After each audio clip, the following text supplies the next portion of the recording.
ছনখোলা দরবেশ সাহেব হুজুর। হ্যাঁ, আমরা আজকে আলোচনা করব নোয়াখালীর একজন প্রখ্যাত সাধক ছনখোলা দরবেশ সাহেব হুজুর সম্পর্কে।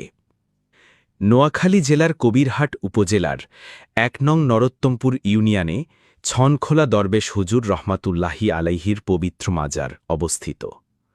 এই প্রখ্যাত সাধকের আসল নাম শাহ সুফি হজরতুল আল্লামা মাওলানা শাহ আলমুর রহমান চিস্তি রহমাতুল্লাহি আলাইহি। তার আধ্যাত্মিক শক্তি, জীবনযাপন এবং সাধনার গল্প আজও মানুষের মুখে মুখে ঘোরে। জন্ম ও সাধনার শুরু। হুজুর জন্মগ্রহণ করেন নোয়াখালী সদর থানার অশ্বদিয়া ইউনিয়নে। এরপর তিনি ভারতে উত্তর প্রদেশে যান তাসাউফ ও ইলমে মারিফতের জ্ঞান অর্জন করতে। জ্ঞানলাভের পর তিনি ফিরে আসেন কবিরহাট উপজেলার নরোত্তমপুর গ্রামে। তখনকার ওই এলাকা ছিল নির্জন ও জনমানবহীন। একটি ছনক্ষেত এলাকায় তিনি তার আস্তানা গড়ে তোলেন।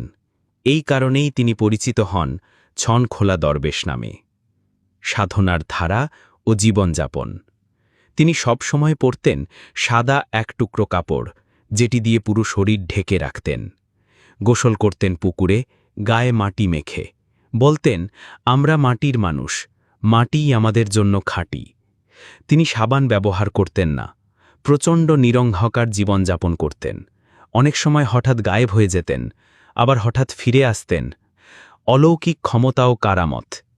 মানুষ বিশ্বাস করত হুজুরের বিশেষ আধ্যাত্মিক শক্তি ছিল।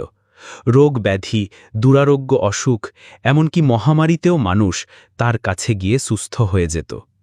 এক ফুঁ দিয়েই বহু রোগ সারিয়ে দিতেন তিনি।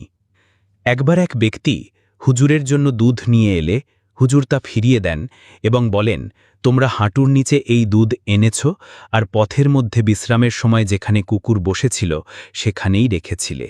এই দুধ গ্রহণযোগ্য নয়। যা শুনে সবাই বিস্মিত হয়ে যায়, কারণ কথাগুলো ছিল হুবহু সত্য। আস্তানা ও মসজিদ নির্মাণ। হুজুর নিজের হাতে তৈরি করেন একটি ছোট মসজিদ এবং একটি পুকুর। জুমার নামাজের দিন তিনি সবাইকে সামনে রেখে মসজিদে প্রবেশ করেন, কিন্তু কেউ দেখতে পায় না তিনি কোথায় নামাজ আদায় করেছেন বা কখন বেরিয়ে গেছেন। অথচ সেই সময়েই মক্কা থেকে ফিরে আসা কিছু হজযাত্রী জানান তারা সেই একই শুক্রবারে তাকে কাবা শরীফে তাওয়াফ করতে দেখেছেন। এই ঘটনাটি তার অলৌকিক ক্ষমতার এক জ্বলন্ত প্রমাণ বলে ধরা হয়। বিয়ে ও ব্যক্তিগত জীবন। হুজুর একবার এক লোকের নাতনিকে বিয়ে করেন। তিনি নিজেই হাস্যরসের ছলে সেই প্রস্তাব দেন,